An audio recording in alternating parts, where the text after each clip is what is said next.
Welcome back to part 2 of our Showgirls show, where we are still watching this movie for some reason. It is still a movie. It is amazing. It's an amazing movie. This is Video Ed Cleaner. My name is Tommy. I'm Kyle. And we have our special guest with us, Israel. Hello, everybody. And without further ado, let's get back into our review of Showgirls. This is part 2. Right after the scene about buying clothes, we're like smash cut straight back into a naked Nomi and her coworker being like, clothes? Nah. There's one more thing, though, before the scene. They see a poster. They see a poster for a performer, Andrew Carver. Yes. Which will become relevant later, but they fangirl big time over this poster. So Molly especially. If you rewind to the 6 months later after they meet at the burger fry scene, when it cuts into the inside of the trailer house, he's playing on the radio. Oh yeah, okay. His song is playing on the radio. Okay. I saw a few things like about like a street flyer or something up on whatever. But yes, that's Molly, into him, musical artist. Loves him. Yeah, they kind of like talk to the poster. Oh my God, I'm coming for you. Yes, he's coming in concert. He's going to be in concert, and she's nuts about him. Yeah, he's got a very Jason Momoa Jesus thing going for him. Let's see. So and we're now back at the Cheetah.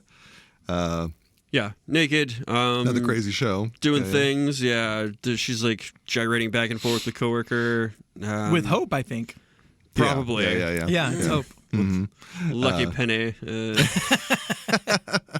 And then Nomi is walking the floor, working the crowd, like working up lap dances and things like that. And a gentleman in there approaches her, and she like kind of grabs her arm, and she just whips around and yells, "Fuck off!" Because again, just a hair trigger on this girl. Like, She coded the street. Yeah.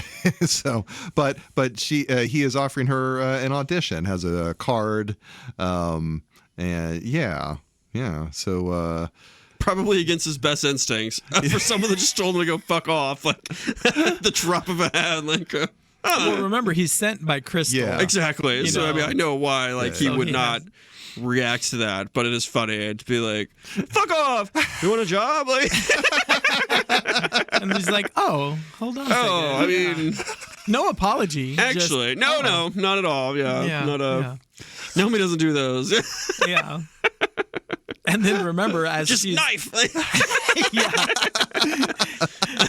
As she's looking at his business card, she gives a little smile, and then, of course, you have to end the scene with this drunk guy walking up going, I want to see your ass. He does in the scene that way.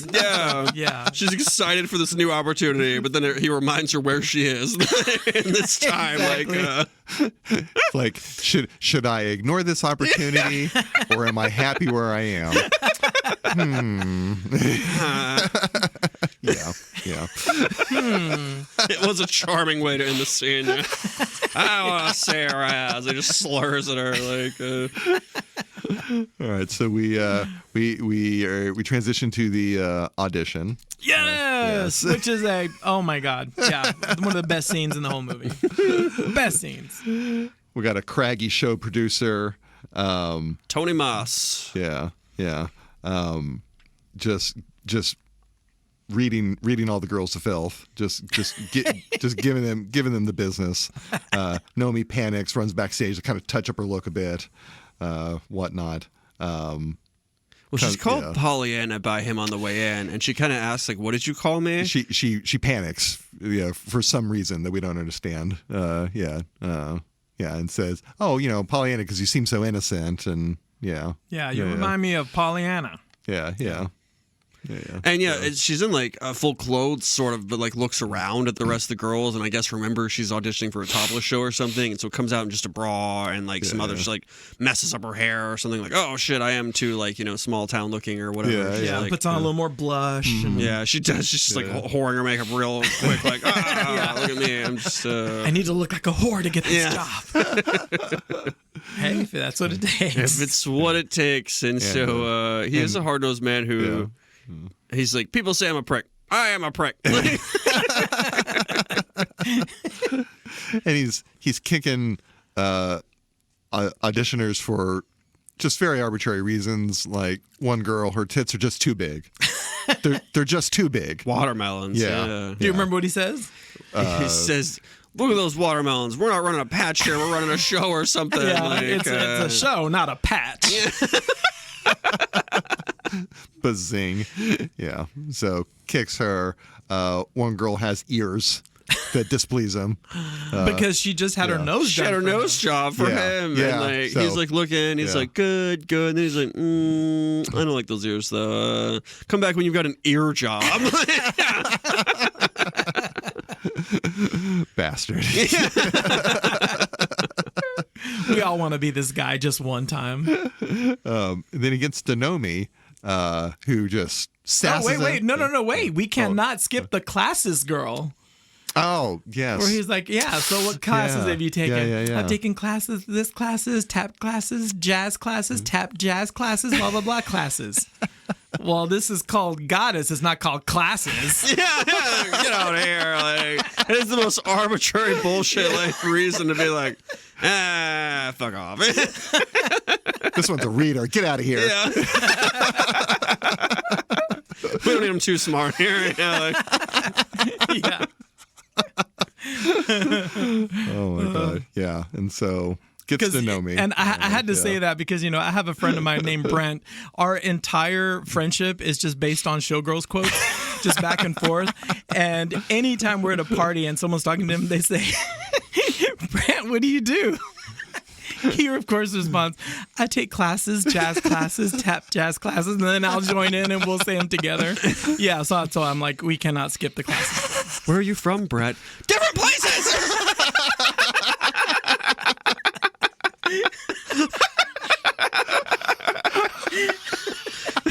See how this works?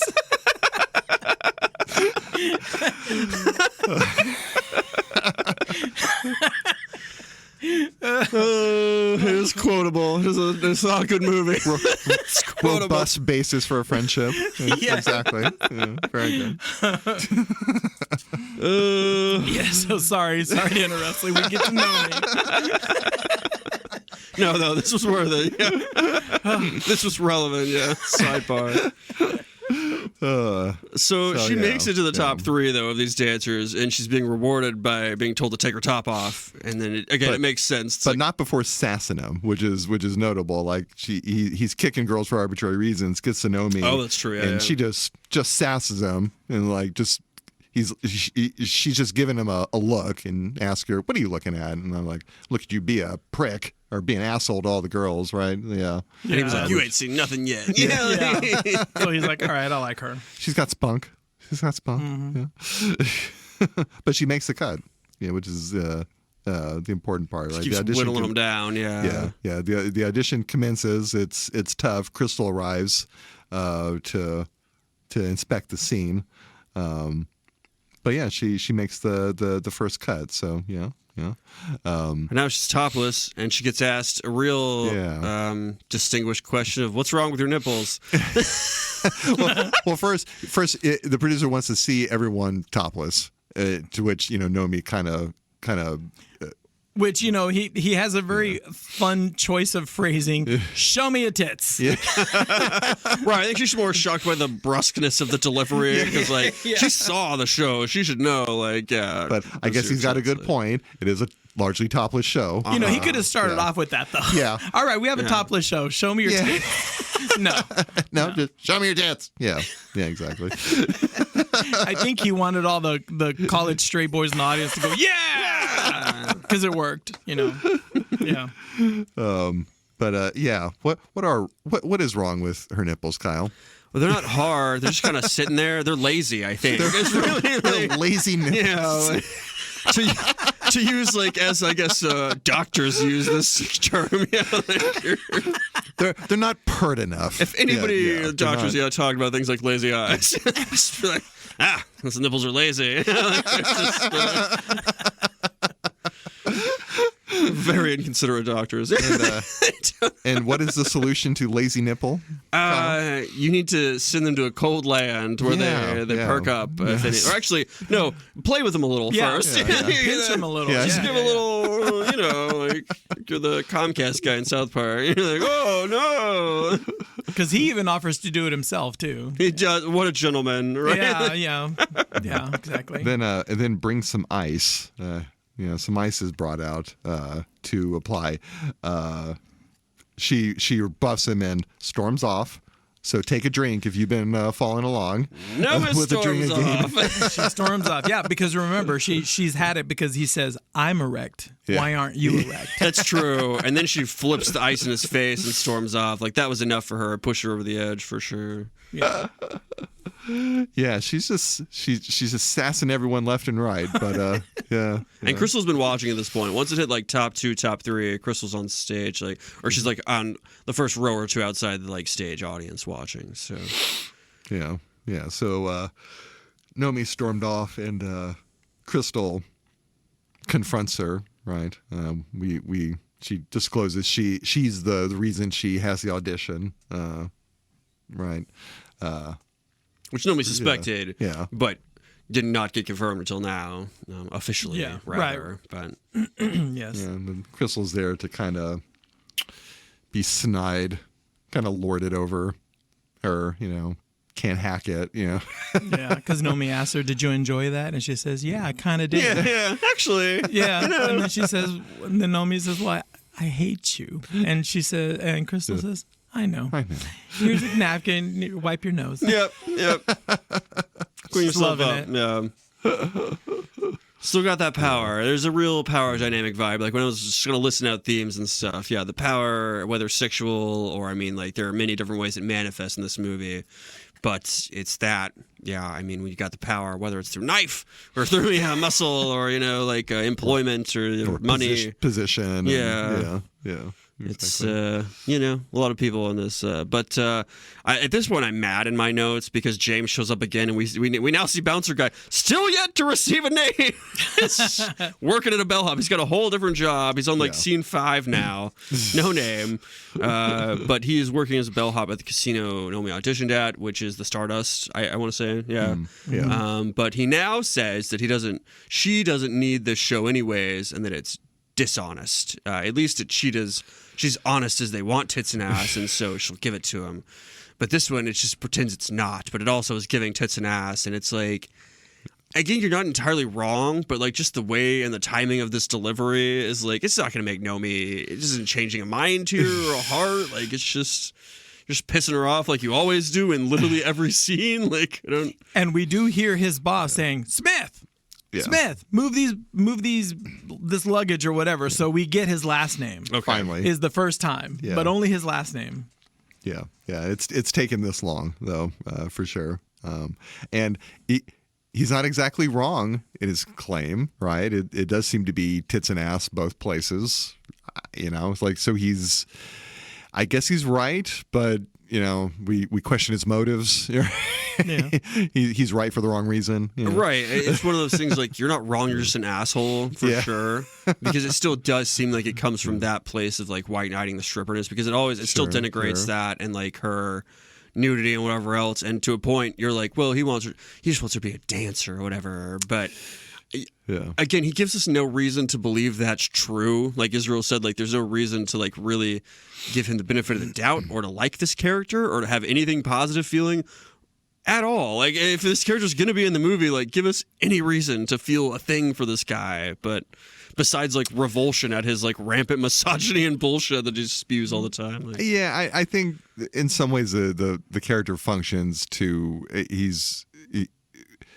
Nomi's character is elevated because he keeps trying to bring her down. right? It just keeps trying to take her down one peg or so, right? By offering a teacher to dance as if she doesn't know how to dance, and white knighting her, right?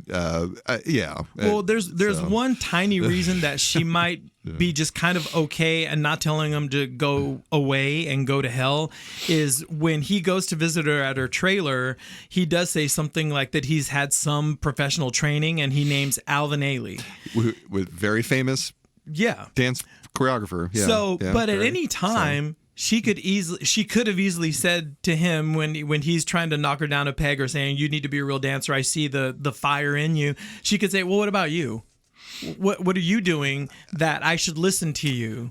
Yeah, because it's that reason that I just keep thinking, but who is he to say that? I don't care. She's naive, right? These are, the questions someone more sophisticated might ask or immediately realize should be asked. Well, he brings up a variable in a moment that I think is definitely a part of that discussion. Like, let's go a little further, I guess, because as they talk, the bellhop boss comes over, like you said. James sasses him pretty hard. He clearly does not care about the threat of being fired, and so he is immediately. He is fired, in fact. Now twice for Nomi at this point. Despite, again, them having no relationship, really anything. But he takes her for a burger, and then they're driving down, like, an alley, like at a high speed. Like, I don't know, this scene was really weird to me. Like, not a street. And they're just like fucking. So this goes back to the Versace thing and the burger. Is I'm wondering if the director is thinking, because she's had such a crazy past, she's never really had money, that she doesn't even know that Versace exists, so she doesn't know how to pronounce it. She's been so poor that she's never had a burger, because when she's eating it, he even comments and says, "You really like that burger," and she's just eating it like she's never had one before. And I'm thinking, even super poor people have burgers. I mean, do you not know this? Or it's just she eats it like she's starving all the time. Yeah, like again, just kind of animalistic. Like there's a wild quality to her. Yeah, right. It's weird. And he did build it up as the best meal in town, so maybe it's a good burger joint. But to give that benefit of the doubt, I suppose. But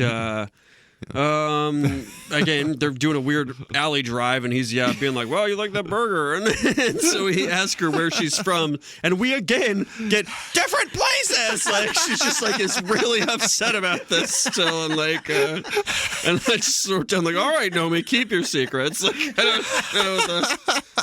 I think this time she just kind of says it kind of happily, like a throwaway kind of different places, because she knows he's not going to follow up on that. Like Molly did. But she says that yet again. So we still don't know where she's from. Just real secretive on that. And like, again, just lie. Just say like a place. Like, saying multiple places is like the sketchiest thing I can think of. And it's like, where are you from? Oh, places. You're like, okay. Like, now I have more questions. Like, you can stop all questions and be like, I'm from... Winchesterton, Fieldville, I exist multiple places at once. Right. Yeah. I'm Quantum Nomi. Yeah. I am everywhere. So we get to this guy's house, though. Like, she, against whatever better judgment she may have, if any, goes to this guy's house. He produces a cassette tape saying he wrote this number for her. And Nomi says he doesn't even know her, which is true. And he remarks that he knows she's a private dancer. And I guess that is one thing you know about me, like, I suppose, if anything. But this is where he's lost me both times in the movie I've watching it, though. Because he says he only needs 3 other girls for the number, and then they can play it in some club. So I'm like, you wrote this number for this girl. And you also need 3 random girls. And you're involved, like, somehow, too, I guess. But again, when you're not a dancer, you have nothing. like, where's your success? Where is maybe the success between you and 2 people before we make, like, 5 happen here or something? Like, my theory is that Nomi is predisposed to believe him because they both are, like, they don't got a lot, right? They're both kind of, like, on the edge, They're both in Vegas trying to make it, you know, that in some ways maybe Nomi thinks they kind of share that commonality, you know, or maybe that's the implication, you know, that's maybe why she's comfortable with him, you know. But also he makes her more comfortable because the moment she walks into his place, she sees all of these photos of him and Alvin Ailey. Yeah. So she's impressed already. Sure, so she's like, yeah. oh, I'm going to listen to what this guy says because she Yeah. was impressed by that whole wall of pictures of them. Yeah, and maybe he does have these dreams. You know, perhaps he does. You know, so it's when during this scene, I just couldn't help but think she is naive because it's just like, oh, he's a guy with a mixtape. Okay, well, I mean that's sweet, but you know, Got that one bedroom studio apartment and a mixtape that like could have been recorded any time for any woman. He's got the classic mattress right on the ground. You know, He does have the mattress on the ground. This is a classic bachelor pad. You know, Oh, yeah. Because he makes a little throwaway line or something like, she's like, what are we doing here? Oh, this is fine bed. Or we're going to explore the bed. I'm like, oh, God, your weird little man mattress on the ground. and it's like in an abandoned warehouse or something too. It's not clear that it's even a residential anything or that it's anything. It maybe just an abandoned building or an open building. Yeah. So yeah. So they put in the cassette tape for the song, and it is an awful song. First of all, like, this is... I know this movie won the Razzie for Worst Original Song. I think it was for this song. I'll have to confirm. But, like... Oh my God, this is a bad song. And so, like, bad start whenever he's like, I wrote this for you. And, like, just trash comes on. But then they both, like, start to, like, do this weird interpretive sex dance. And he's like, follow me. Or, like, let's watch me for a moment. And then, like, just hop in or whatever. And then, like, they do this weird, again, weird, fucked up, I guess you could call it dancing at each other, like, thing. Yeah. And then, like, goes Yeah. down. It's... The very first part of the dance I kind of liked because it's fun to watch Nomi pick it up so fast. Like someone just goes, okay, this and do this with your legs and blah, blah, blah, boom, do it. And then she repeats it and you're like, damn, she's good. Yeah. She does the same thing here, but then when they start freestyling to each other, then it gets weird again. Yeah. Those are weird moments to me when Nomi picks it up, like, because they're like Marvel villains or things that have like this like mimic ability. They're like, I look at your fighting style and I pick it up in like a second or two, and that's like the vibe they give Nomi in these movies because they like show Nomi a dance like 3 or 4 times, and they're like, and now Nomi, you've seen it for 3.5 seconds. Hop in there, Nomi, and she's like, okay, boop, bop, boop, boop, boop, and she's dancing and doing her thing, and like she's popping and locking, and I'm like, well, she got it, but like.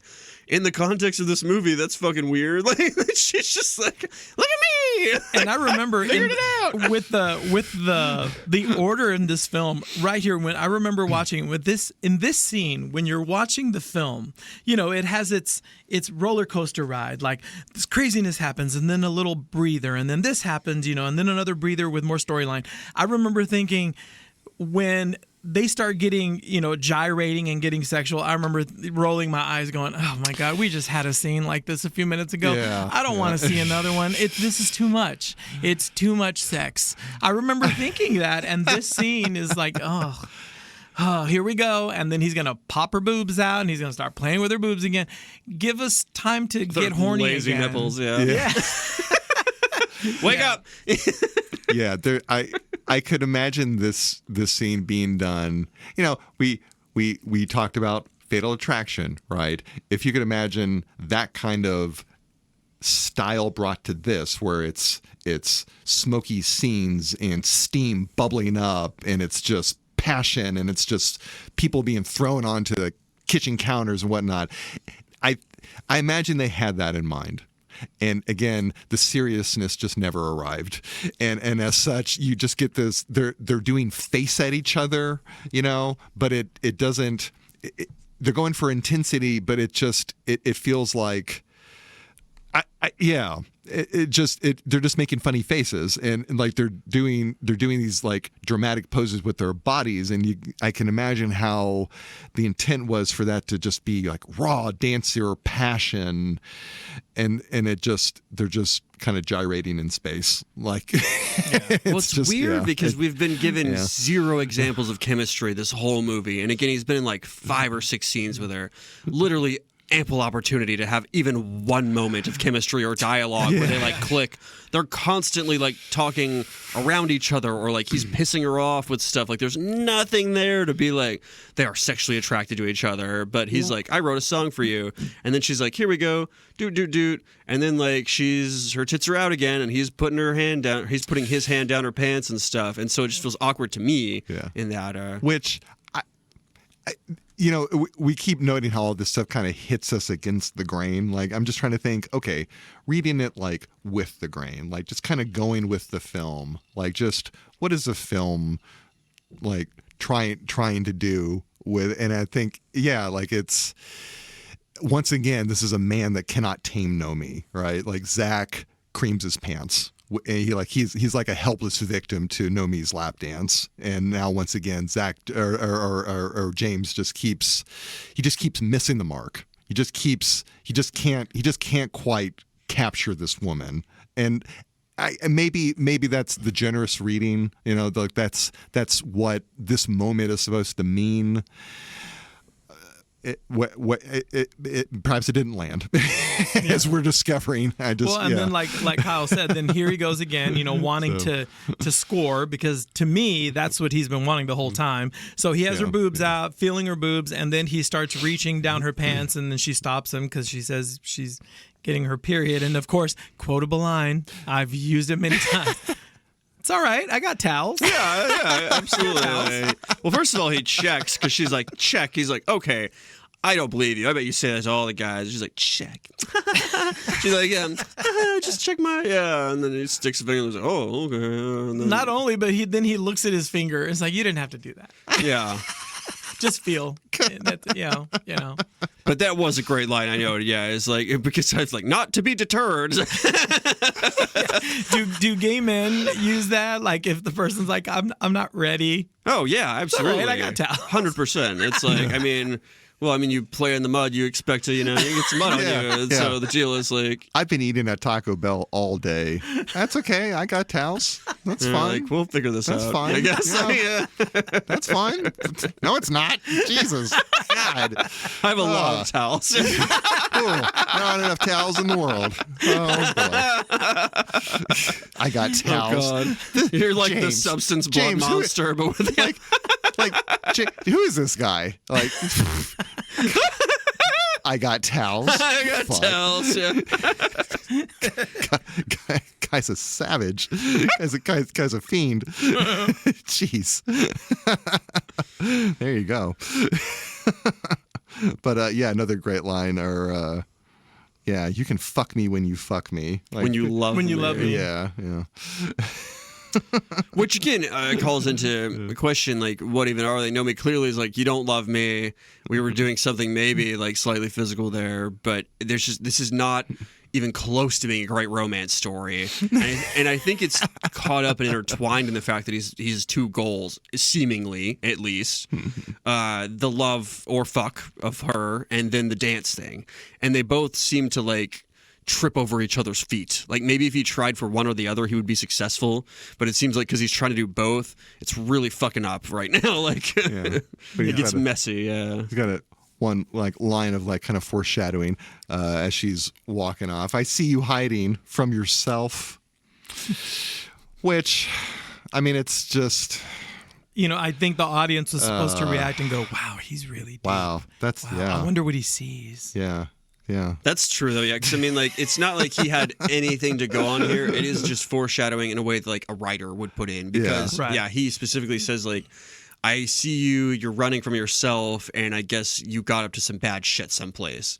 And it's like, that's a lot of things to surmise or to guess and to yell after somebody as they're like leaving you or whatever, just because they didn't want to fuck you because they're on their period or something. Like, you've got a dark past, I yelled at Ellen, who was like, sorry, later. Like, yeah.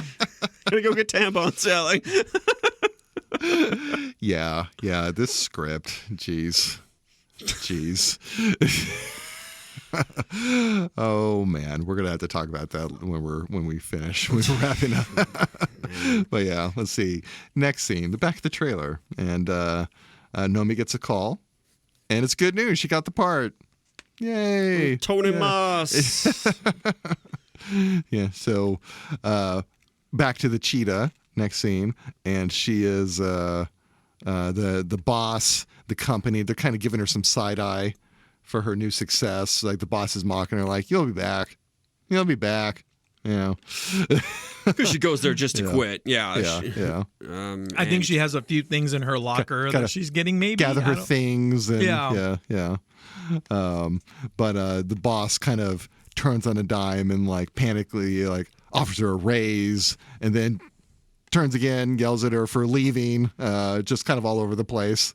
Yeah, and he says, "Yeah, you're not coming back here, even if you give me a fucking blowjob." And when he says that, there's a girl that it looks like she might be on the phone, like with her family or something, and she's covering the payphone while he's yelling because she's embarrassed. Yeah. Great little touch there. For sure. Yeah. What a line to yell after somebody again. Yeah. Just great stuff. Yeah. Let's see. Bumps into James. God, he just can't stop showing up in this fucking movie. He appears. James appears. Yeah, James appears. Because she goes unexpectedly to share the news that she got the part. Yeah. Yeah. And find out James is fucking Hope. Or Penny, or Lucky Penny, Penny, isn't that what you call it? Yeah, Lucky Penny. And this like Nomi kind of checks him for playing her. Kind of puts it together that this is just a setup to sleep with her. So, and actually, I think Nomi actually goes to James's place. I think. Yes. Yeah. So she does. Yeah. James doesn't just appear this time. Nomi appears. She wants to share the news with him excitedly, which weird, I guess, if anything. But she reacts oddly. Like it all depends on how you're seeing and interpreting some of these earlier scenes. Did you see chemistry there? Did you see a budding relationship of Nomi and James? Because she reacts like there was, and she's hurt, and she's like, "Oh, you slept with another woman," but like. I didn't get that either time. I was like, you were nothing. You were literally saying to each other, like, we're nothing. We have no ties or some shit. I think it was more just that she felt played going along with his like dancing aspirations and whatnot. And it's like, oh, well, Alvin Ailey, blah, blah, blah, and all that. And it's like, no, you're just trying to sleep with me. Like you weren't about the dance. Like I'm about dance. And I was hoping that she wouldn't be jealous in that way. And I don't think she was. I think she got, because she got played and she's like, oh, everything that you were saying, I was actually starting to fall for you or to fall for this. But no. You're just trying to sleep with me. We're done. Yeah. We're done. And she meant it. She's like, we're done. Yeah. So, which even friends, I guess. It kind of could have been left ambiguous, even because they do confirm one way or the other at the end of the scene. Like if that was the case, like, does James say this to other women? And as it turns out, yes, he did say these things to Hope at the end. And so you're like, she was right on that, because she could have been completely off base or something. Like again, if you were to think that James's motives were pure or whatnot, but no, he's just a shitbag. And so again, we're left with like, why is shitbag in so many scenes of this fucking movie? Like, and then we as the audience were right as well. Because Hope asked him, she says, who was that? Oh, nothing, baby, just another girl.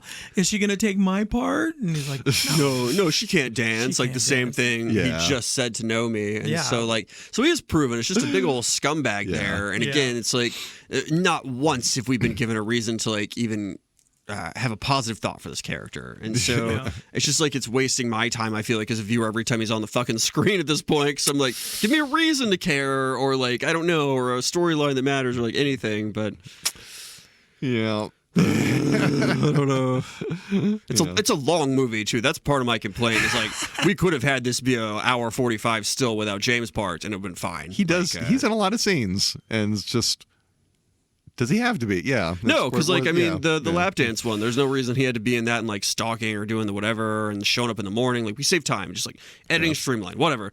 It's fine. It's fine. It's a dumb movie. Like, but both times I've watched, I'm just like, I don't think he has to be. Like, not at all here. Oh yeah. He could totally not be in the movie at all. Yeah. His character's not needed. So, yes, he's like, oh, no, not you, baby. She can't dance. And then Nomi in the morning goes in to see Tony Moss and without realizing it, embarrasses herself in front of him and others Yes. by pronouncing her new Versace dress as Versace. Yes. All three of them look around furtively as if to be like, are you going to correct her?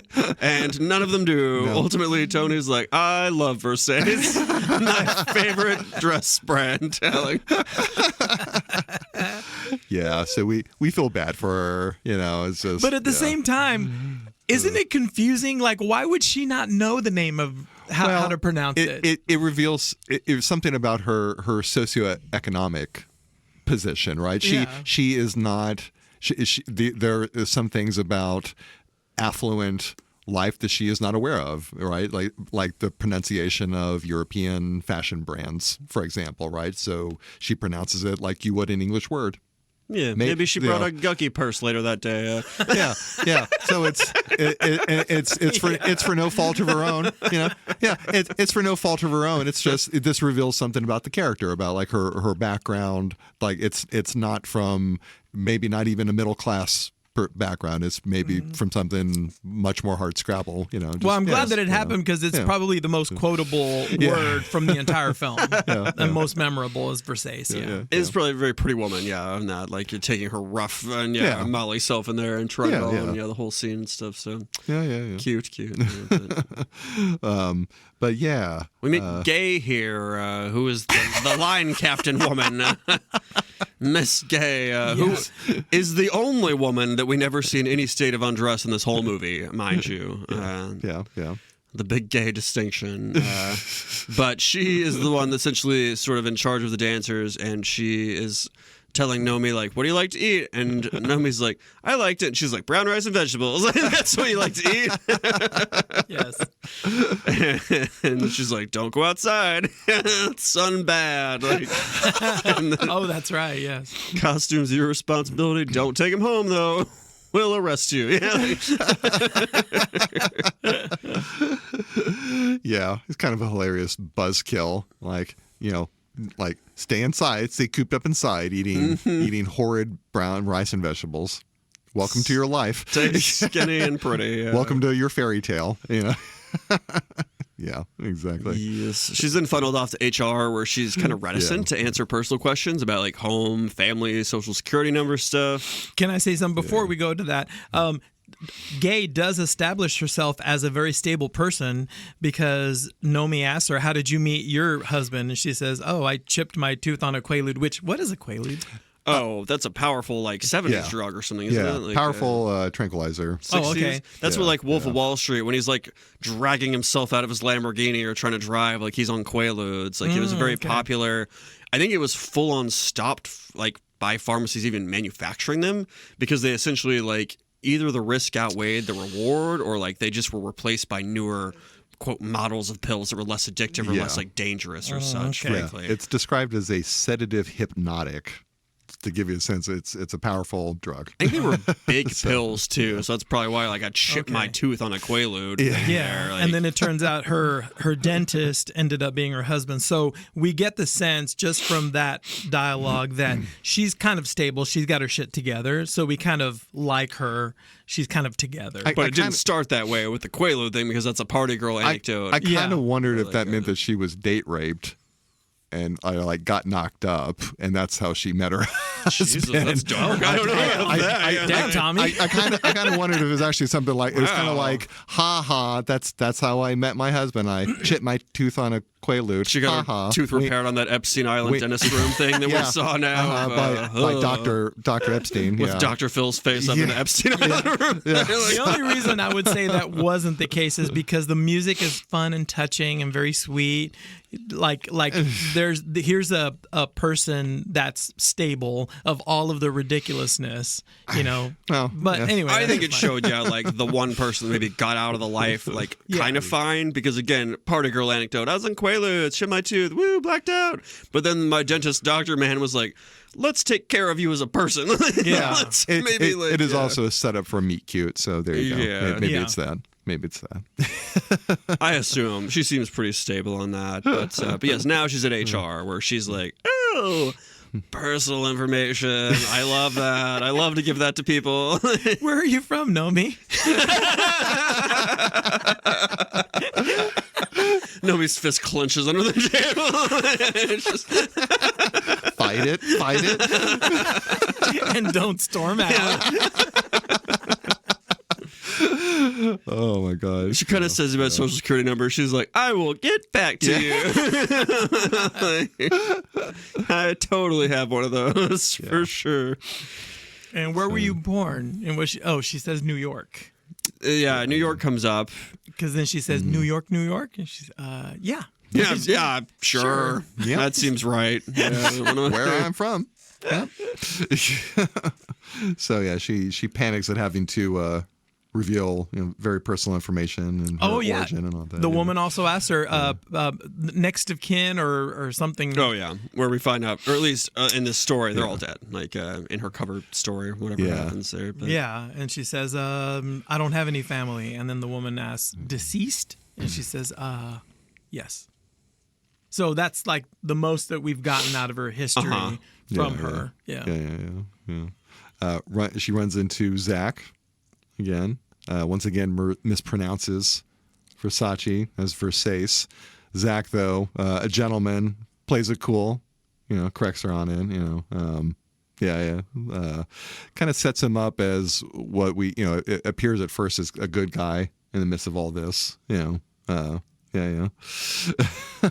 So, we transition to on stage. It's a rehearsal, right? Nomi's she's struggling with the routine. It's kind of one of the first times we really see her struggling while dancing.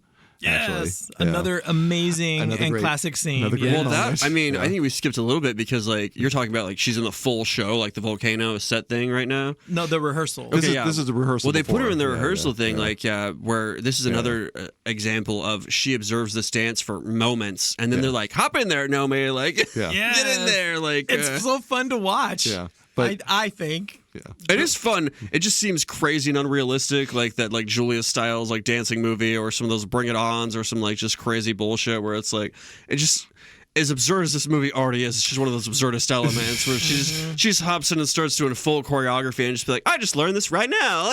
Yeah. But I have to say, I don't know how you guys felt, but I was rooting for her in the scene. Yeah. It's like, come on, yeah, absolutely. Nomi, let them have it. Oh yeah. She was kind of, she put in a very vulnerable position multiple times and played for a fool multiple times, and now this is her chance, and we see her struggling, and so of course we want her to succeed. There's a tiny little ginger gay man that's like,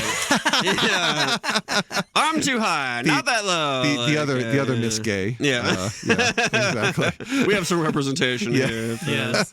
Oh yeah, and that's another classic little line there where they're rehearsing and Nomi does this one turn with her hands on her hips, and he's like, Nomi, do a PK turn, and then she's like, and then he's like, that's it, keep going, better. I'm just screaming, thinking, oh my god, I can't do this. They're stressing me out.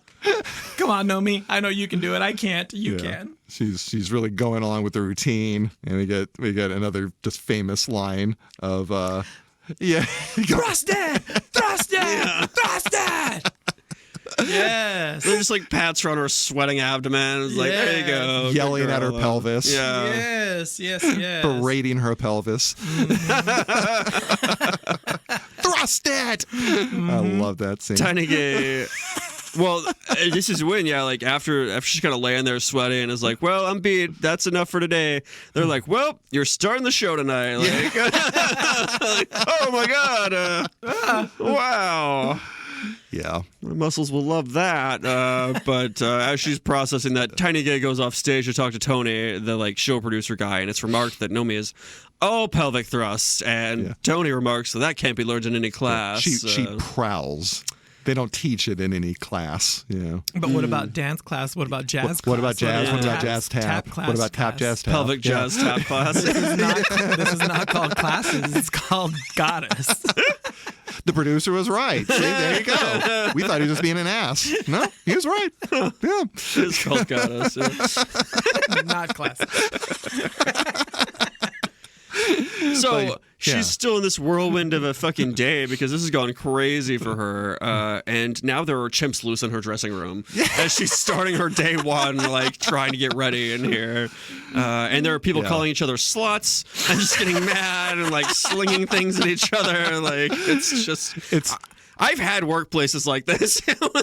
It's a lot of it's a hilarious moment where you have multiple just elements of wildness running across the room. You got monkeys and you got agitated, on edge cast members calling each other sluts. It's a jungle scene. And is this the scene where they announce that there is actually poop on stage left or something? Yeah, that's the one. Yeah, like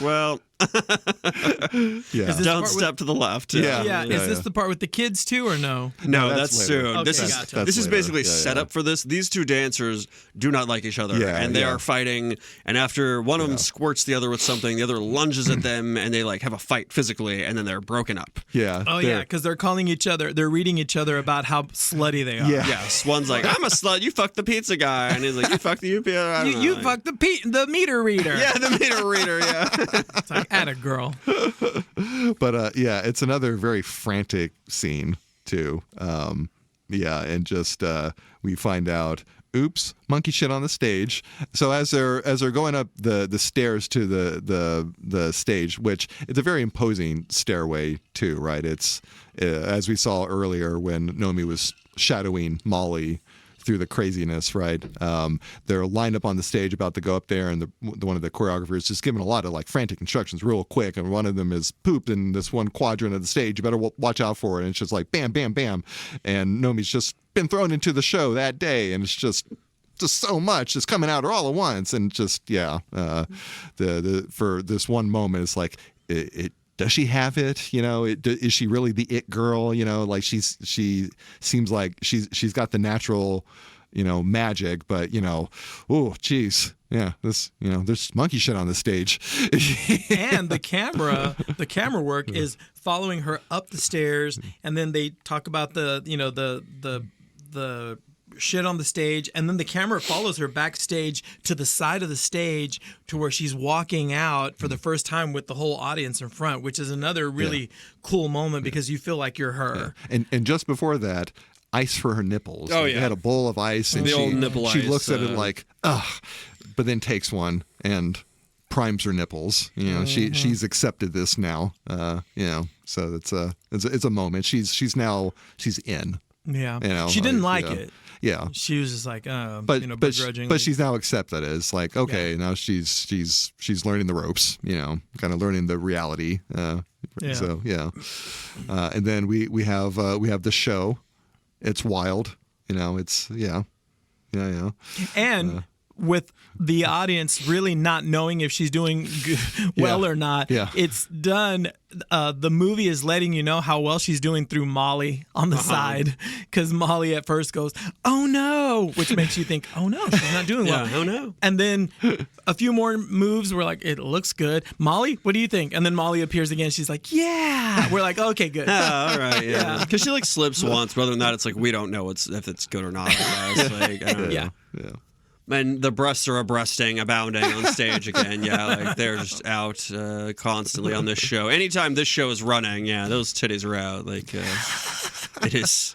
Molly looks on very proudly. Yeah, probably thinking Nomi was just some weird bipolar parking lot vomit goblin who would have died to traffic if not for her. But now like looks is like, oh, look at her. And that is true. But she can dance. That goblin can dance. Yeah. And the camera stays on her on stage more, because instead of like a full shot of the entire stage, it's her with her dance partner, because he has like longer hair, and it stays with her. Even it cuts to Cristal coming out of the volcano, but then the camera comes back to her to where you see her starting to get undressed, and then when the crazy dance happens, it cuts back to the white again for you to feel like you're in her spot on the stage, which I think is great. After the show, backstage, some flowers for Nomi. We find out they're from Zach. So, more Zach the gentleman. Interesting. But then James shows up Take a shot, everyone. for some fucking reason. And he's rude again because he's trying to get her attention and they're not paying him attention. And so he like claps twice behind them to get their attention. It's like, damn. Yeah. It's almost like doing a snap or something like, hey, pay attention to me. So he doesn't get any more likable. No, every scene he's in is just wire men, like essentially, like. And this one is no exception for sure. Like he's like, "Hello, I saw you living your life without me." That's what he should have said. Nomi calls him out on having sex with Penny, to which he responds, another great line, "I have a problem with pussy. What are you gonna do?" And I guess that is true.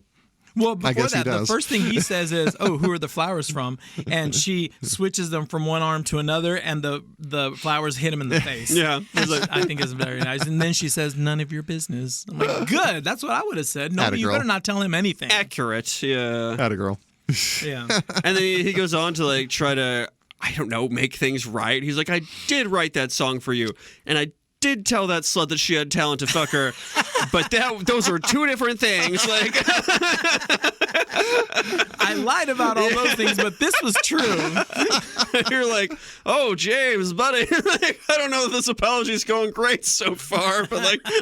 Well, full honesty, I don't know. Yeah, jeez. And like Nomi, to her credit, is just like, "Who you fuck is your business. Like, I don't know what's happening with you right now and us, but just not to make it my business." And But he calls Zach a pimp. He's just kind of floundering here. Yeah. oh, he's absolutely floundering. Yeah. He says like, "Well, it's not like I'm making any money for this number I wrote for you. I might as well touch a little pussy or something." And Nomi's like, "What are we?"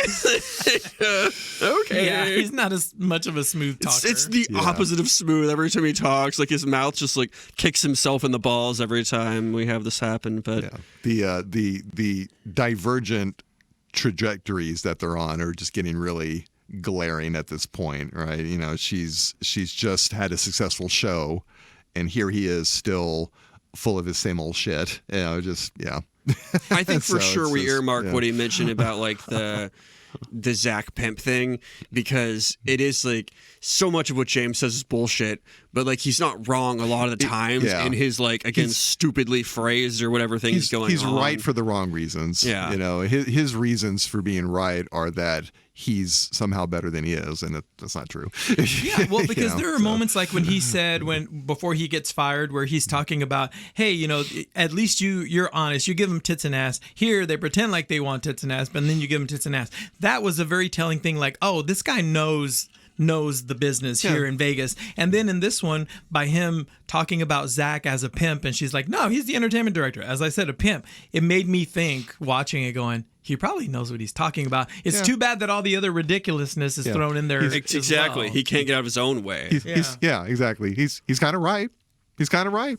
You know, but it's just he's just kind of buffooning his way through this. He has some of the right messages delivered the most stupid ways you could possibly try to deliver said messages. Like, yeah. And it makes us question Zach just a tiny bit. Like, we don't really like James, but we're going to just kind of put that in our little pocket, what he said. You're a little dog. You're that or whatever. Or Yeah, something a little, like, dog ear. We're going to dog ear that.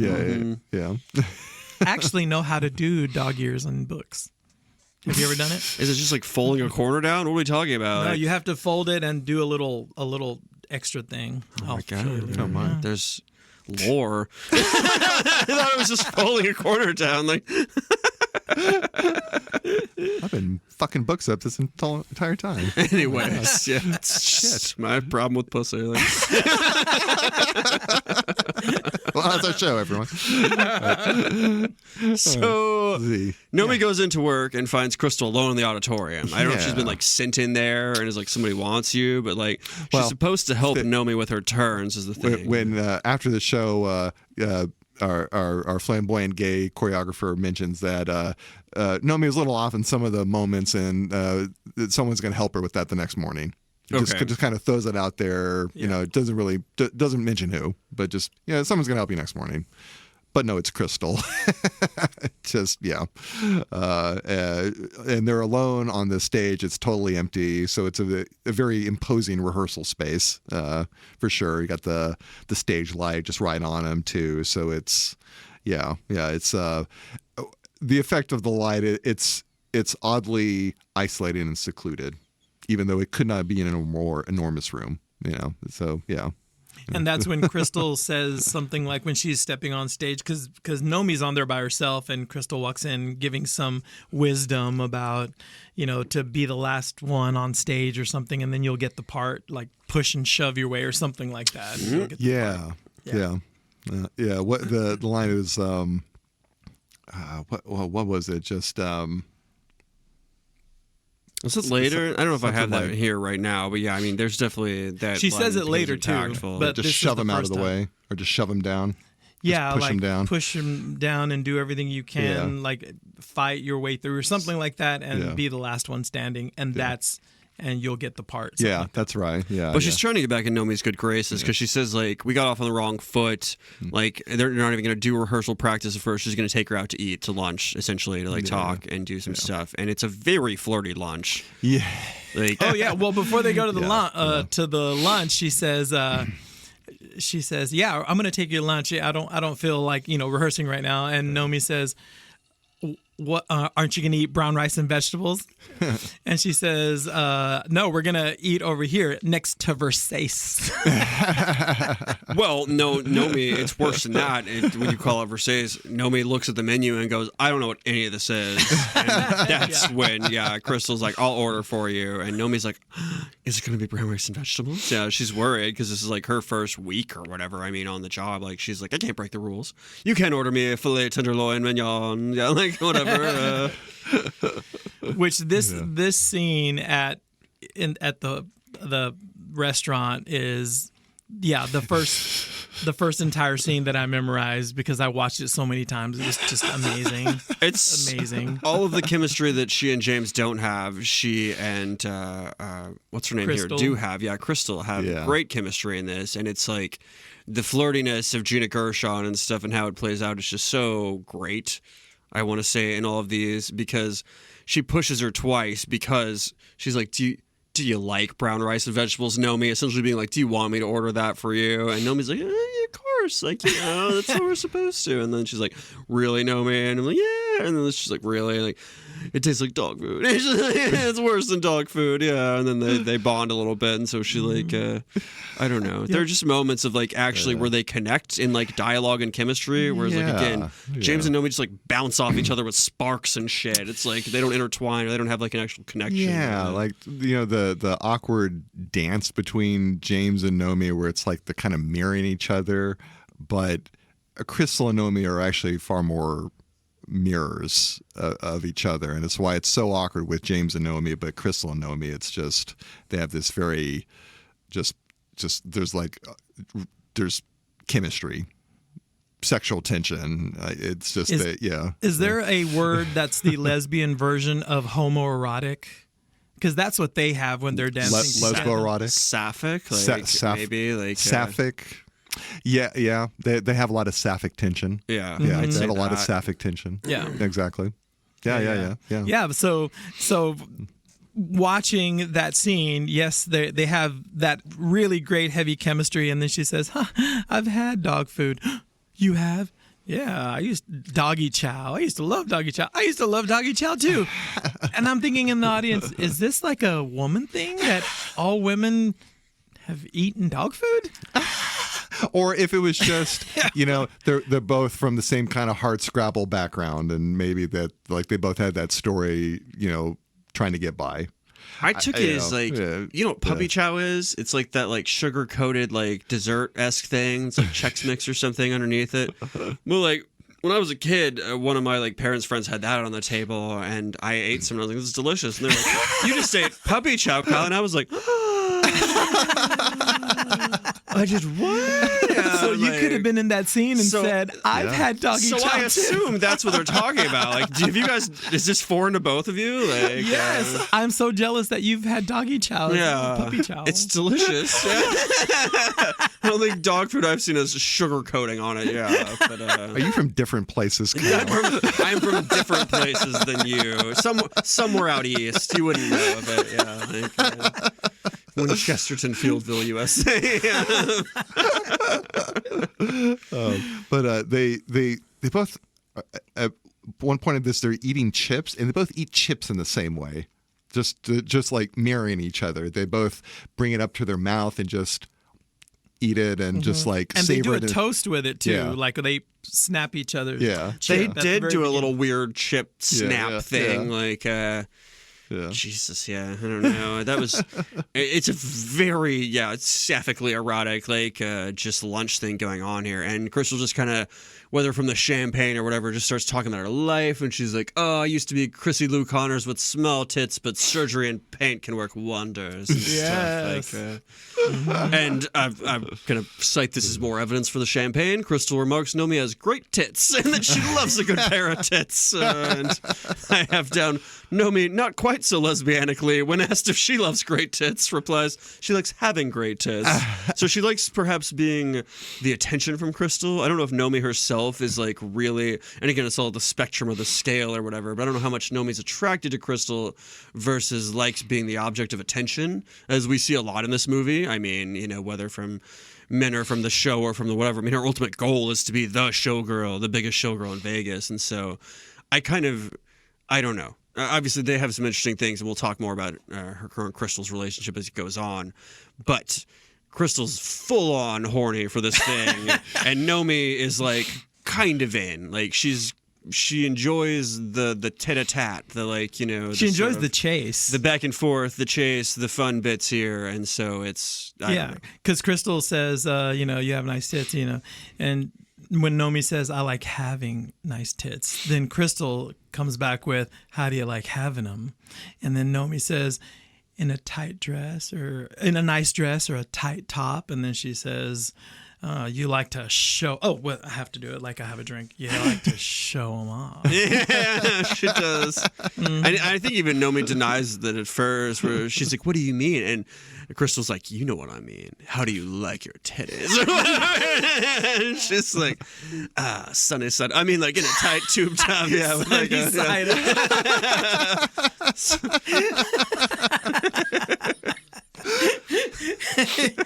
Sorry, we were watching Pink Flamingos last night. Yeah. So, and then she says, you like to show them off. And then Nomi says, I didn't like showing them off at the cheetah.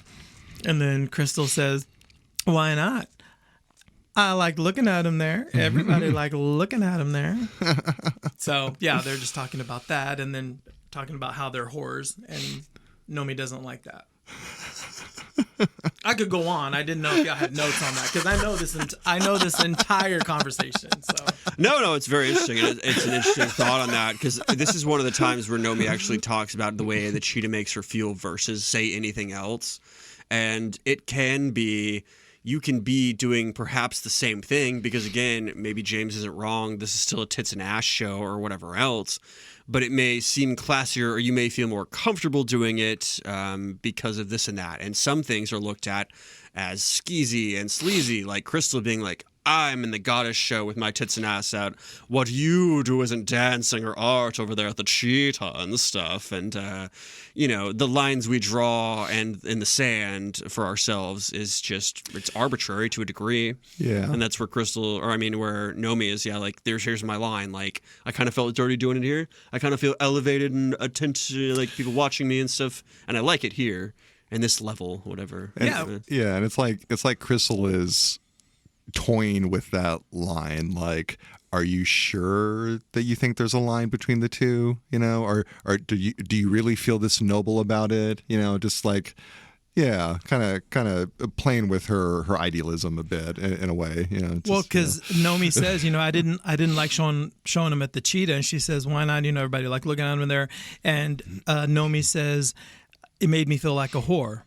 And Cristal says, well, we're all whores, darling. And then Nomi says, well, maybe you are a whore, Cristal, but I'm not. And Cristal says, no, we're all doing the same thing. We take the cash, we cash the check, we show them what they want to see. And then Nomi says, well, maybe you are a whore, Cristal, but I'm not. And she says, you and me, we're exactly alike, which is a really great scene there. Yeah. Well, Nomi says she'll never be like her.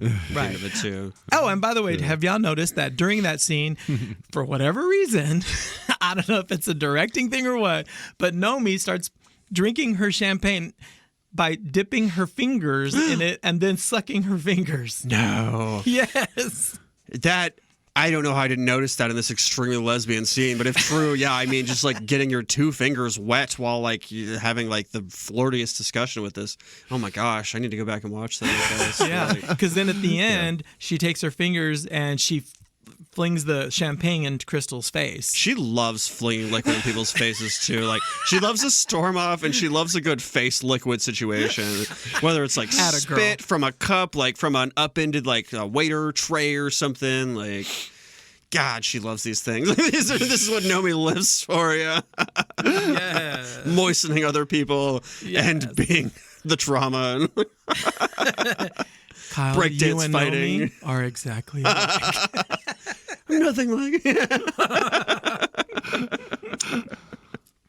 But if you tell me I'm talented, then dance practice time now, though. Cristal offers her the best piece of advice she's ever gotten. This is the big one. I think that you were, or at least I don't know if she like mentioned a bit of it earlier, but she lays it out here. She's like, if somebody gets in your way, is what she was told, step on them. Step on them. If you're the only one left standing at the end, they'll hire you. Yeah. Oh, yeah, that's when she said. I thought it was when they first got on the stage. You're right. Yeah, that's when they said it. Yeah. And this is, I mean, that's a great lead-in, and it's something you could dwell on itself, frankly, but then it becomes this, very sensual duet, like, dance scene. Very sensuous rehearsal. Yeah. Yeah, very. And then, of course, the titties come out again from Nomi. And I remember watching it for the first time in the theater going, oh my God, titties again. Titties again. This is a lot of titties. I mean, this time they were ripped open, too. Like, Cristal, like, kind of, like, gently scooched the sleeves down at first, and then was like, bam! And then just rips from the midline, and is like, Nomi's tits out. And Nomi's not that against it. Again, she's, like, kind of bought into this, but it's only, like, she strokes him, she has a thing, she's whatever. It's only when, Cristal sort of leans in, is like, you see, darling, you are a whore. Like, just blows up her own spot. Like, it's like Cristal can't fucking help herself in that moment because she's got Nomi right where she wants her. But instead of maybe fucking her or instead of, like, having what she wants, Cristal's like, this would be so fucking funny if I just, like... But yeah, like Nomi is always trying to elevate herself, and this is like her conflict with everyone around her, as everyone else is just trying to bring her down to some notion of reality as they understand it. Reality always being something more whorish. Right, and I think that's Nomi's struggle, is escaping that.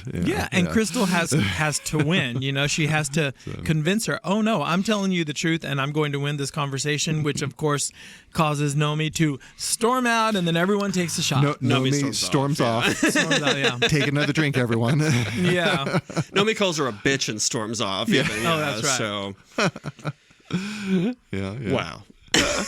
And she never just says it. It has to be almost like a bite. Yeah. Like a lunge when she says it and then storms off. Yeah. She attacks that storming off. Yeah. It's wild. I don't know if they got halfway through the movie with this acting style and they were like, well, we got to keep shooting it this way now or something with her. Like, can't give her notes anymore. Like, I guess, like. Or. Yeah. Oh man, yeah. Anyway, so yeah, we're backstage again before another show, right? More frantic energy. One of the girls has her kids with her, and they're annoying. Well, they just want to see the monkeys. They're kids. We now have inquisitive children that want to go hang out with the monkeys. They are just kids being kids, and there are monkeys, and kids like monkeys. Yes, but there's also half-naked women going around, walking around everywhere, titties out. It's a wild environment for 2 small children, for sure. For sure. And these are the 2 squabbling castmates from before, and now even more animosity. The one with kids is trying to get her makeup on, not really tending to her children, and the other is just really irritated by the second about these damn kids and them wanting to see the monkeys, and just snaps at the kids, and one of them starts crying. And she literally says, "Shut the fuck up," which we've all wanted to tell children, which multiple times. Which we were rooting for her when she said it from the audience, admittedly. Well, because the little girl's like, "I want to see the monkeys. I want to see the monkeys." She won't shut up. We feel bad at realizing this after she says it. And the little girl's like, "She said the F word." And the other dancer's like, "Shut the fuck up." Like, I did say that. If you didn't hear me, here it is again. Like, essentially, prompting the actual mother of the kids to pick up the crying children and have to walk off and be like, "I will console my children. You just told to shut the fuck up." Yeah, but she gives her a glare as she's holding her little girl. She's just looking at her like, "Oh, this isn't over, bitch." It gives her a real evil look, for sure. Yeah. But we secretly were glad that she yelled at the little girl to shut up. Exactly. I don't want to say she had it coming, but but she said no monkeys. You stop asking her. Let's see, one of the producers approaches Nomi with an offer for this $1,000 for a photo shoot, quote unquote, photo shoot. Seems too good an offer to be true. Nomi's immediately interested. The producer, did he disclose that Cristal set it up? That this was Cristal who recommended Cristal her recommended for it? you, and she's like, "Thanks, Cristal." Yeah. Like, you're welcome. Just looking out for you, or something like that, darling. Yeah. Molly is immediately concerned. It wants to warn Nomi against it, and while she's doing this, Cristal keeps trying to distract her into her changing room. Molly, I need you. Yeah. Yes. But it does eventually warn Nomi, like, don't take the gig. Girls who do this just come to regret it. So she's clearly concerned, but it's $1,000, so yeah. So she asks a coworker. She's like, "Did you like it when you went?" And the coworker says, "That? Oh, sure, I liked it. Just Yeah. Totally. But it was enough for Nomi because we see her there next. She's dancing on that yacht in her little glittery, I don't know, revealing outfit thing. I don't know exactly what you call that because there's little squares of gemstones or whatever on her. Mm-hmm. Yeah, and they're beautiful. The choreography is great. All the choreography in this is really good. But this one, it's the camera doesn't cut. Not with James. Not with James. That's exactly the scenes that jump to mind were the James scenes. But you're right. Every scene that doesn't involve James, I did have no problem with the choreography. Yeah. But so we have this photo shoot. The photo shoot happens. And then it seems like everything's great. Hey, it's just a photo shoot. What's the big deal? But then the proposition happens. The producer shows up with like a Japanese businessman or whatnot, and for a little bit of private alone time afterwards. And suddenly they're going to go to Caesar Singh. Yeah. A very, very high roller. Apparently, he's stated to be. Yeah, exactly. Exactly. Get your shot glasses ready, everyone. Nomi storms off. I think she throws the drink in his face too, doesn't she? Does she? I don't exactly. She might not this time. This was after the photo shoot. They were just chatting because they were standing in a circle. I think they had drinks in her. Effectively. Yeah. She loves to do this. She got to do both of her favorite things this scene. Good for her. Do not give her a glass filled with liquid. Yeah. Well, and honestly, I'm kind of for Nomi in the scene because They promised them just to do this, and now they're just tacking this on for them to go with it, which is not necessarily on their contract. Yeah. So for Nomi, I'm like, yes, because he specifically, when she storms off, he says, Nomi, you agreed to this. She said, yes, this, and she points, this. She says it twice, and then she storms off. So I'm like, good for her. Yeah. She might be a whore, as Cristal says, but she's not a slut. She's not easy. She doesn't just sleep around. Did you ever hear about the Redskins stuff, like the Washington, like now they're called the Commanders or whatever after this, but the previous owner, his name was Dan Snyder, and he would like fly out these cheerleaders of his, and he would fly them to like islands or places and then take their passports and then essentially make them do whatever he wanted for the weekend with his high rollers and stuff. Wow. And they were in these situations. They were like, I don't want to do this, but I'm here for my job. Like they were here for like marketing or for like calendar shots or for whatever they thought. But then they got this shit sprung on them. So this happens, and it's like, oh my God, wow. There's a reason you carry a switchblade. Maybe Nomi's right. Maybe every problem does require a switchblade. So, Just the final scene of him. Nomi's. Well, time to clean house here. Right. Exactly. Yeah. But Nomi is always resisting the blowjob for job security dilemma. Like she resists that. Or at this point, she has still resisted that. So, So, atta girl. After this, we cut to her with Zach, confronting him about what happened. And he's talking about, his MBA and whatnot. And she asks, what's an MBA? And he's kind of taken aback like this, like, oh, well, an MBA and is trying to like start describing it, and then I forget exactly what happens, but at some point she interjects about what happened with the photo shoot. But it's another one of these moments where you realize her socioeconomic place, right? This is just she does not have knowledge of academia, or like the structure of graduate education. So she doesn't know what an MBA is. She's not stupid, but she's naive of these things. So another one of these moments where we kind of get a glimpse of like the background of the person, even though she's very evasive about this. Like it kind of seeps through, But she is incensed at what happened, and Zach presents himself as a sympathetic ear to this. He reacts in a way that is he's indignant and incensed that this would happen to her. He whips out his large mid-90s phone, his big cancer-causing brick, dials a number and is chastising the person on the other end, demanding that they come to him immediately for them to be dressed down by him. And he shows up. Zach scolds him, and Nomi's very impressed by this. And once again, he's burnishing his gentleman credentials, or so we think.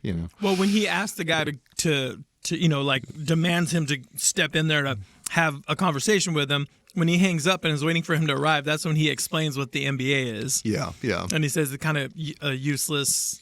Something about business and whatnot, but it's just like it's explaining it to a child essentially. But when I heard that line, I thought to myself, okay, the writer wants us to know right now two specific things. One, he hates Garth Brooks, because at the beginning it's like I don't know anybody who likes him, and then in this one, it's this degree of blah blah blah, but it's pretty useless in the real world. It's like, ow, okay. The writer wants us to know these two specific things. You can really tell. My read on that was this was Zach simping a bit. This was Zach like kind of self-deprecating to seem more charming and approachable to Nomi. It's like it seemed like a manipulative gesture, really, But because as we're about to find, Zach is a skis ball too, right? He puts on this show of scolding the producer wanted to lure Nomi to a setup for a proposition, and after Nomi leaves, calls the guy back and is like, yeah, that was just a joke. Yeah, things are going along with it. So it's a gross moment. Well, it is because it finally solidifies that Zach is a part of this system that's already a well-oiled machine, and if a new person comes in not liking how it's run, they're gonna, just cater to that person. But because eventually, in his head, Nomi's going to be okay with it, just like the ice, or be cycled out. I mean, or cycled out. Yeah. And they see her as just naive and ignorant, and a number, and can be played. Yeah. So it's a gross moment for sure. Let's see. Yeah, it's all for show. He calls Phil and is like, "Get back up here, Phil, you dumb fuck." Yeah. Nomi returns to the dressing area and very, very snidely thanks Cristal, quote unquote, for the opportunity. As Cristal has this big, fluffy, almost 90 and shaving. Shaving with shaving cream on her legs, like. Nowhere near a bath or shower. You just got that bowl of water you're working with. But in that outfit, it's like, if you get that wet, you're gonna ruin it. I felt like that it very much gave the notion that Cristal lives here. She just lives here. That's how natural her presence is here. She just is just shaving her legs. Because she just lives here, like it's just, this is her place, just short of spitting on the floor. Yeah. So, we have another show. Showtime. Yeah. This is is this the leather show? Is this the black leather show? I don't know if I noted that one here. I do know that Cristal pops up looking snatched and radiant, wearing not much more than a veil and a smile to start. That's right. Here. I think this is like the white show. Like right, they're like oh yes. Yeah, this is like the heavenly show. I think. Yes. Yeah. The goddess part. Oh, it is because like the crystal sort of like chandelier yes. spheres get thrown out here by. This is where the dancer squabbles come to a head because that angry side eye from the mom holding the daughter, she. Clearly knowing where they're going to be stepping, at one point throws out a little clear spheres here to trip somebody up, and Nomi sees this. Yeah. They're more tension between the two backstage, and it literally spills onto the stage during rehearsal. Yeah, because when they're going up the stairs, she's looking at her. The mom, the dancer mom, is looking at her. She just looks back at her and says, "What are you looking at, bitch?" Yeah. It's pretty. There is tension, and this is where we get the spilled pearls on the stage. The mom dancer kind of sneaks it into her outfit, right? And during a gesture, like a big flowing gesture with her arms, lets it loose while no one's looking, and the guy holding her nemesis up in the air during a maneuver steps on it, slips, sends her nemesis to the floor, and it's a nasty crunch and thud, and she is very injured. As everyone else continues dancing because the show must go on. Yeah. Crystal's floating into the air, and everyone else is dancing while she's on the floor. Yeah, step over. That's the advice. Yeah. The mother dancer, when they see what happened, is very, very smugly concerned. Like, oh no, I hope she's okay. Somebody help her. How could this have gotten here? Yeah. How could this have happened? Now, the one thing that I'm wondering is, when the show is over and all the lights are on, she's still in the same position where she fell, and the place is empty. So did they just have the show go on, and the lights went up, and the 10, 15 minutes of everyone to leave, and they just kind of left her there like, let's just wait till the last person leaves. Now let's run over to her. It was just so weird when you think about it. Brutal moment, of the show going on. Yeah, exactly. Yeah, so She's real injured. yeah, This is she super broke her knee. I don't really know how you even do that necessarily, but for 3 months she's at least out, if not gone forever, frankly. Yeah. So Yeah, so it probably ruins her as a dancer, and yeah, it's brutal. She got taken out by her nemesis and one of her peers. So yeah. But Nomi is told when she's backstage that her mother is here, and Nomi's like, my mother? And then the woman that told her was like, well, for your sake, I hope not. But Yeah. because it turns out to be, it's Henrietta. It is the large, the peekaboo tits. Yeah, and the owner of the cheetah is there. Yeah. Oh, Al. Yeah, there. Who has probably the best line of the movie in this Oh my scene. God, yes. Yes.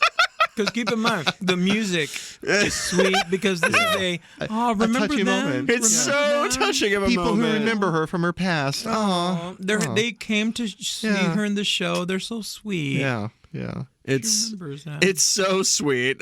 Yeah. And They and Al just looks at her. And Nope, is- no, don't Well, say not it yet. yet, not No, yet, no, not because we yet. have to at least say the sweet parts because it's Yeah, so sweet. Like Henrietta and Al are both like, "Oh man, we miss you. The club misses you. Like we're really happy for your success." Like Al pulls her aside and is like, "I saw the show. Like you're really great and stuff." And it's like it really is like a touching moment because they both were like, "You'll be back," and like you, even if you blow me, I won't let you back and stuff. But they're like, "Oh look, they support her and her success and like wow."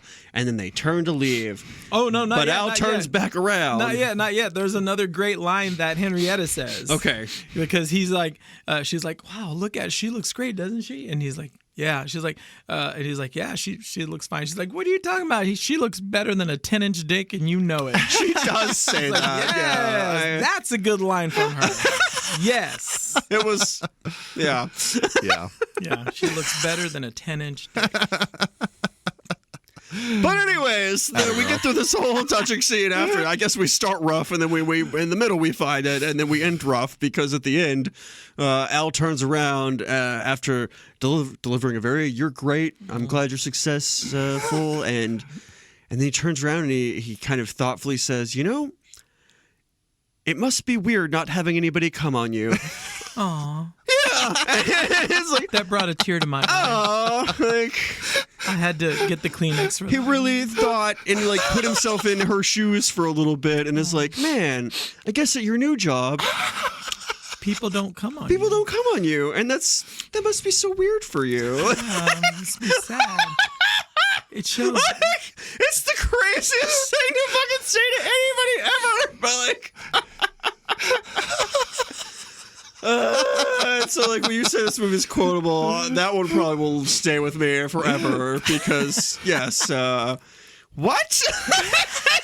What? Get a sense of his frame of reference here. And like it's okay to think those things, but as you're like you've already said the sweet things. You're leaving. It's over now. You don't have to say this. You've been come on so many times. What's it like now? How are you holding up?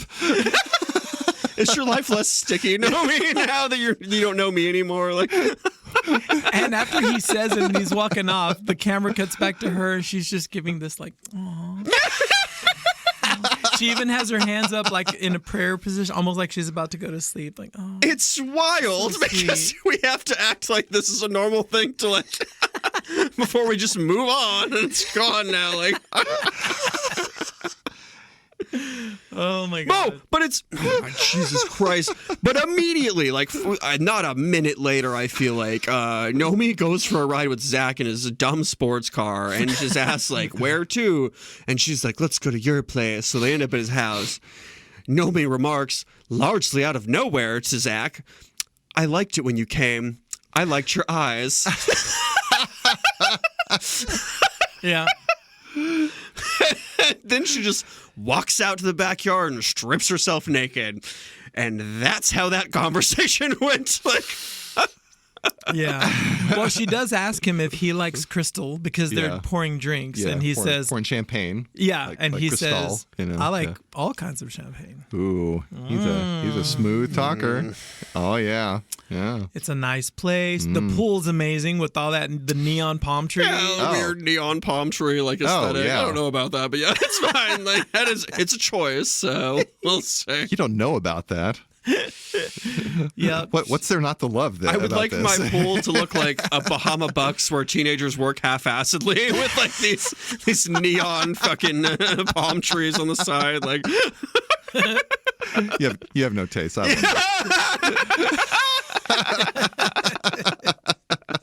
okay. that was great. Yeah.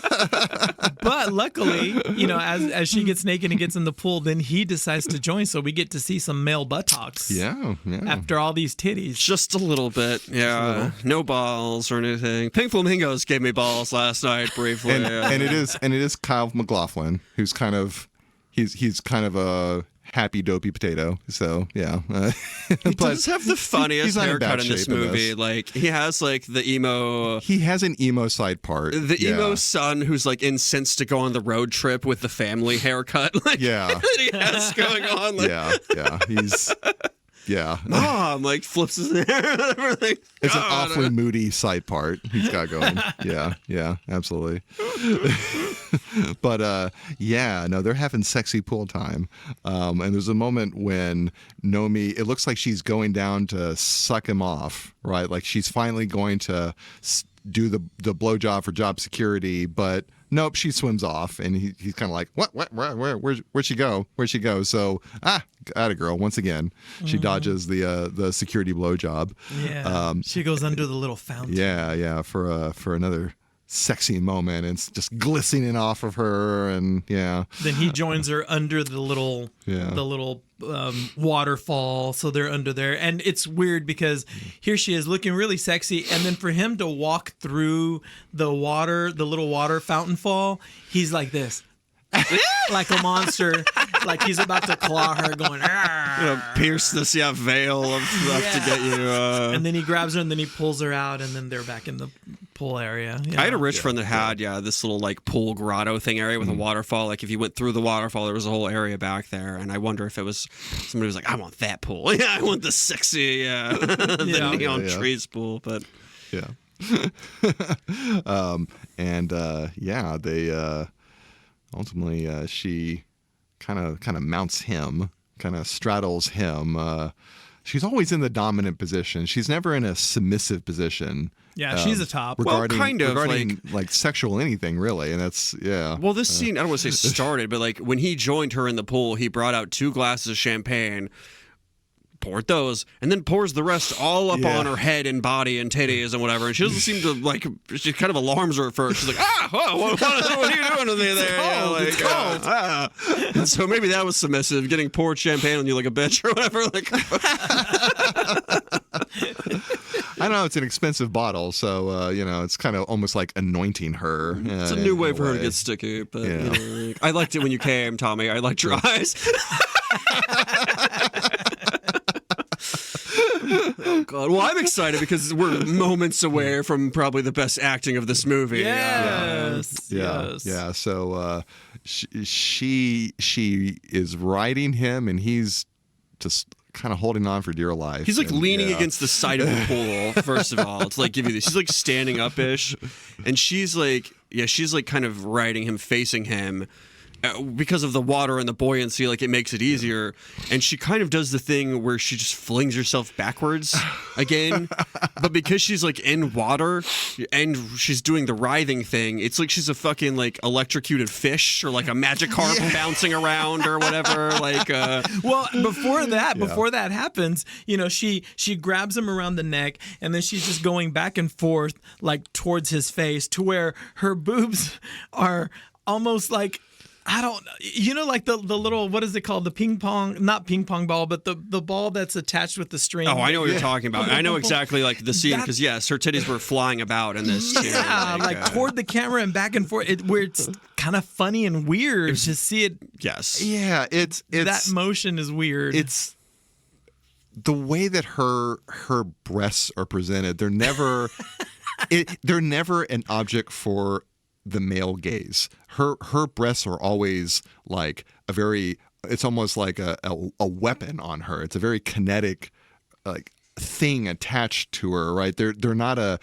passive object for someone to approach.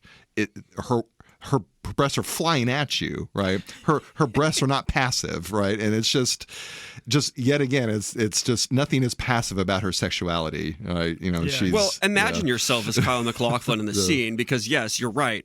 Her breasts are flinging water at you, and then she just like flings herself backward and is like having a seizure on your penis while you're in the pool, and you're like, this is fine. This is probably fine.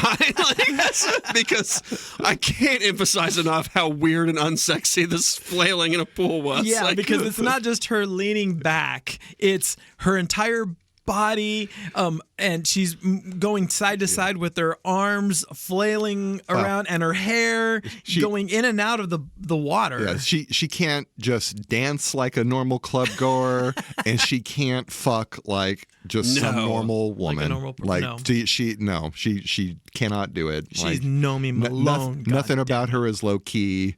It's zero chill all the time. It is always ecstasy and passionate dance all the time. Yeah. All the time, and this is not an exception. Yeah, she's always extra for sure. Yeah. It looks unpleasing. The sideways writhing sex she's done both on land and in the sea at this point. Now, just like, I don't know if this is for me. Yeah, it looks more. This is not love making. This is like lust making. It's more primordial. It's more animalistic. It's and it's just not wild. Reality. I don't know if it could even work, because there were laughs in the audience when this whole scene was going on. There was nothing sexy about it. We were laughing our heads off. Yeah, no, you'd snap his dick off. This is exactly what they talk about when they're like, if a middle schooler like saw this for their first sex scene, they're like, wow, sex is crazy. And they're like, this must be what sex is like and what girls like. And so he's just like drowning a woman while like half riding her or whatever. And it's like, sex is neat. But